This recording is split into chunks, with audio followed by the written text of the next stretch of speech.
and welcome back. So I thought I'd make a quick video to show you everything that I do to winterize my flower beds. So maybe you have a new home and you're still learning, or you're just now kind of getting into gardening. I thought this might be helpful for some of you. I'm always so sad to cut down my flowers, so I try to delay as long as possible. And it's actually good because if you wait till everything's dead and yellow, that means that all the energy's gone back into the roots and it's ready to cut down. So the first thing I do is take down all my garden decor. I'll put the bird feeders back up after I've cleaned them all out and put some fresh seed in them. And then I took my curtains and stretched them out since it was such a nice windy day, and that way they can dry, and I'll take those down too. And don't forget to take down any cages or supports. One year I forgot and I completely destroyed my hedge trimmers and had to get new ones. I also take down any trellises too, that way I can just preserve them and keep them from getting rusty and ruined. I have a huge sweet autumn clematis that grows over the fence that I cut down as soon as the flowers are spent, because if you don't, then it'll spread seeds all over your garden. All throughout the season, about every 2 weeks, I'll go through and cut down all the dead things that I have just to keep everything looking nice. So I got these new battery powered hedge trimmers that go with the DeWalt battery. It's actually pretty cool. I love the fact that there are no cords to cut. I would say it was maybe not as powerful as the electric one, but maybe it was just because the battery didn't have a full charge either, but it got the job done. If you enjoy watching this, feel free to give it a like, and if you have any other ideas for me and what you do when you do your fall cleanup, feel free to comment below. And if you're new here, I would love it if you would subscribe.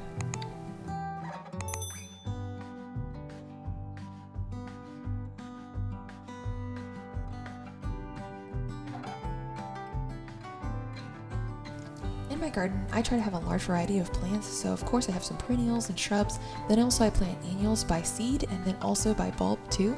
So then those need dug up every year. I have bulbs and tubers, so let me go ahead and show you how I dig those up. So first I'll start with my Gladioluses. First you want to cut down the stalks if they haven't died already. Then you want to dig up very carefully, because for every bulb there'll be all these little babies connected too that can grow into other bulbs, so you want to kind of just leave it together. And then I put it in a bucket, and then I'll show you how I winterize it later. It's very time consuming, but I think it's so worth it because it's such a beautiful flower. Next is my Cana lilies, so you cut down the stalks just the same. And now these have a really wide spread, the tubers go really far, so when you dig you want to do it about 12 inches away from where you see the stalk coming through. So to help offset the cost of all my gardening supplies, I sell plant starts as well as these tubers every year, and I make a huge profit on these. I sell them for my mom and my neighbor too. Which is great is you plant one and then it grows several more, so you have quite a few there. I noticed my hedge trimmers were kind of struggling through this grass here, so there was another attachment I put on. And this one worked really great. It didn't struggle as much through the thicker stalks.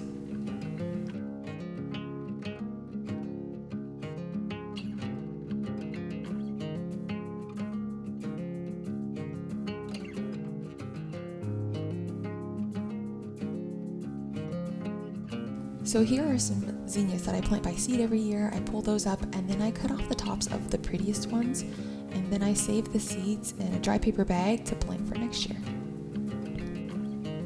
Oh look here, I forgot a cage. I almost ruined my hedge clippers again. So I've always admired dahlias and wanted to grow them. I tried once and it didn't do very good. So this year I invested in some really good quality tubers from a lady off Facebook Marketplace. And I grew them successfully. I was so proud, and they looked so beautiful this year. They were like my favorite thing to look at every single time I'd go outside. You have to stake each one up, so I had to take those down before I cut them down. I was actually really excited to see what the root base would look like and to see how many more tubers I had to sell for next time. My daughter came out just at the right time. She saw all these flowers down and she was having so much fun with them. So I went really slow. I didn't know how wide they were going to be or how fragile they were, but they weren't very fragile at all. They stayed together nicely.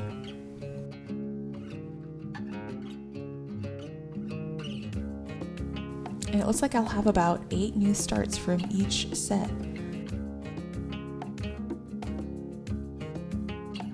So the lady I bought them from had a good idea. She wrote on each bulb what color they were with a permanent marker. That way she didn't mix up what colors were which I thought was great.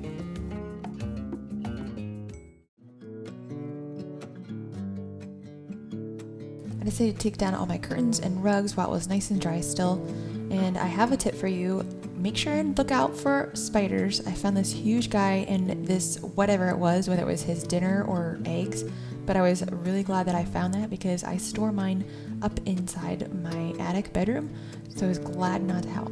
Next, let me show you how I store all my bulbs. So first I spread a tarp on my garage floor and dump them on there for a week. That way the dirt can dry off, the bugs can crawl away.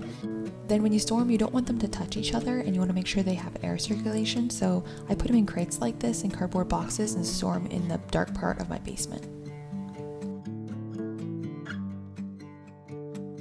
Next, I have a ton of roses, and you want to protect the bases by piling up extra mulch or compost. That way you can try to just keep the cold away from it and give it a better base.